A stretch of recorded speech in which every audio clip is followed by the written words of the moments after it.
If you're a coach still manually booking calls, sending follow-ups, and chasing clients, you don't have a coaching problem. You have an automation problem, and it's quietly capping your income. In this video, I'm going to break down what coaching automation actually is, why most coaches get it wrong, and how to fix it without hiring a big team or drowning in tech. So, most coaches think automation is about software, and it's not. Automation is about removing friction between someone saying, I'm interested, and them actually becoming a client.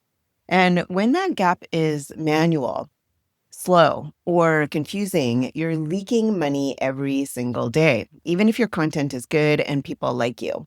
So let's get clear. Coaching automation simply means setting up systems that handle the repetitive parts of your business, things like follow-ups, scheduling, reminders, onboarding, all that kind of stuff, so that you can focus on coaching and closing. But here's where most coaches mess this up. They either try to automate everything at once, or they duct tape all these tools together with no real strategy. And that's how you end up with leads falling through the cracks, no shows on calls, clients confused about next steps, and a CRM that you don't even want to open. And that's not automation. That's chaos with software.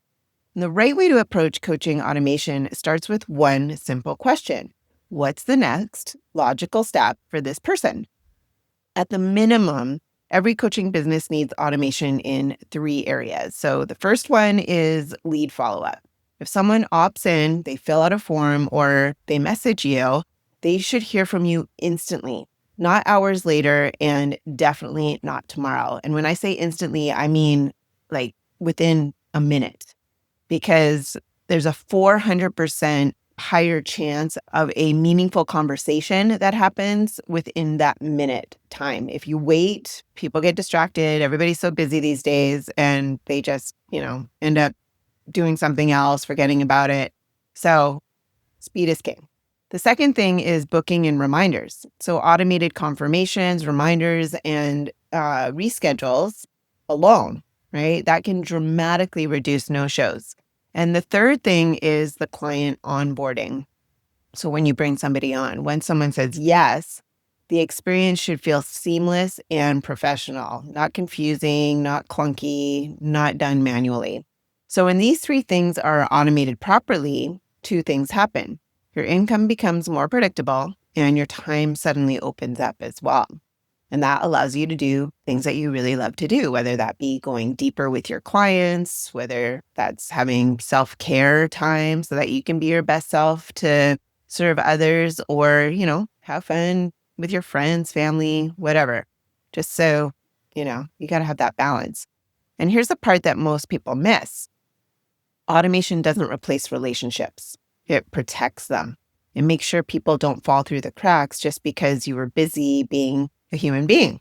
So, for example, instead of manually choosing someone after, or I should say chasing, not choosing, after manually chasing someone after a discovery call, your system can automatically send a follow-up message, answer any common questions, and nudge them to book the next step without you lifting a finger.